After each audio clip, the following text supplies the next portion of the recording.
자, 오늘 이재명 대표 입장문 발표를 통해서 굉장히 목소리 톤을 높이면서 이렇게 또 주장을 이어갔습니다. 들어보시죠. 세계사에 유례없는 무혈 촛불혁명을 완성했던 우리 국민들은 반드시 다시 떨쳐 일어나서 국민이 주인은 민주공화국 다시 만들어낼 것입니다. 윤석열 정권은 기억하십시오. 역사의 심판에는 시효가 없습니다. 정권의 이 무도한 폭력과 억압은 반드시 심판받고 그 대가를 치르게 될 것입니다. 공포 통치를 종식하고 민주정치를 회복하는 데 도움이 될 수 있다면 얼마든지 희생제물이 되어주겠습니다. 검사 독재 정권은 저를 죽이는 것이 필생의 과제이겠지만 저의 사명은 오로지 민생입니다. 이재명을 죽여도 민생을 살리십시오.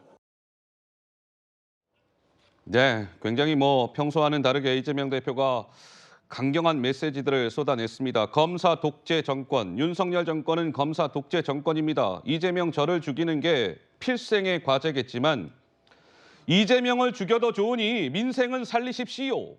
윤석열 정권은 기억하시오. 역사의 심판에는 시효가 따로 없습니다. 반드시 대가를 치를 것입니다. 그런 얘기도 하죠. 촛불혁명을 완성했던 우리 대한민국 국민들은 반드시 다시 떨쳐 일어날 겁니다. 구자홍 차장 어떻게 들으셨습니까? 네. 저는 이재명 대표의 오늘 저 연설을 보면서 이 피의자가 맞나라는 좀 생각이 들었습니다. 피의자가 맞나 헷갈린다. 네. 오늘 왜 지금 저 자리에 섰습니까? 검찰이 지금 소환 조사에 응하기 위해서 저 자리에 선 거 아닙니까? 일반적인 피의자라면 검찰의 그 수사에 성실히 임하겠습니다. 그 심려를 끼쳐드려서 국민 여러분 죄송합니다. 이렇게 얘기를 하고 들어가지 않습니까? 예. 저는 오늘 이재명 대표의 모습은 거대 야당, 제1야당 대표로서의 특권을 지나치게 만용한 거 아닌가. 저는 좀 그런 생각이 좀 들었습니다. 예. 오늘 말씀 내용도 거의 정치적인 수사로 가득 차지 않았습니까? 저는 오히려 저렇게 국민에게 자신의 입장을 일방적으로 쏟아낼 것이 아니라 차분히 검찰이 묻는 수사 내용, 조사에 성실히 임하시는 것이 지금 국민들의 우려를 종식시키는, 빨리 불식시키는 일이 아닐까 하는 생각이 듭니다. 예. 지금 1년 넘게 수사가 진행되고 있고 4차례 지금 소환 조사가 됐는데 이재명 대표 지금 어떻게 응하고 계십니까? 자신의 입장문 서면으로 다 공개해놓고 계속 하루 종일 묵비권을 행사하고 계시지 않습니까? 아니 그 수사를 또는 조사를 준비한 그 검찰 인력, 행정력 왜 이렇게 낭비시키는지 저는 모르겠습니다.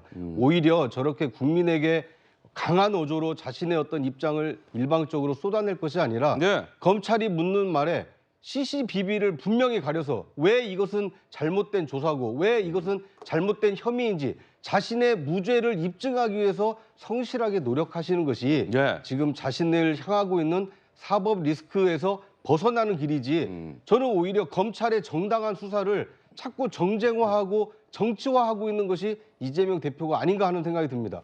오늘의 모습이야말로 저건 검찰의 조사를 받으러 가는 피의자가 아니라 검찰과 이 일반 국민을 둘로 갈라서 정치를 하겠다라는 제1야당 대표의 저것이야말로 특권이 아닌가 저는 좀 그런 생각이 들었습니다. 그래서 사실은 오늘 검찰 소환 시간이 오전 10시 30분에 검찰에서는 이 대표님 10시 30분에 조사 스타트합니다. 그렇게 통보가 된 것으로 알려지고 있어요. 그런데 오늘 보신 바와 같이 검찰청 그 외부 바깥에서 입장도 발표하고 또 청사 문 들어가기 전에 기자들 앞에서 짤막하게 이야기하고 그래서 이재명 대표가 검찰청사 문에 들어간 시간은 10시 41분경이었습니다. 검찰은 10시 30분에 조사 스타트합니다. 했는데 지금 이재명 대표 보시는 바와 같이 기자들한테 짤막하게 얘기하고 저렇게 몸에 딱 들어간 시간이 10시 한 41분경이었어요. 그러니까 조사도 원래 검찰이 생각했던 것보다는 조금 늦게 시작이 된 것이죠.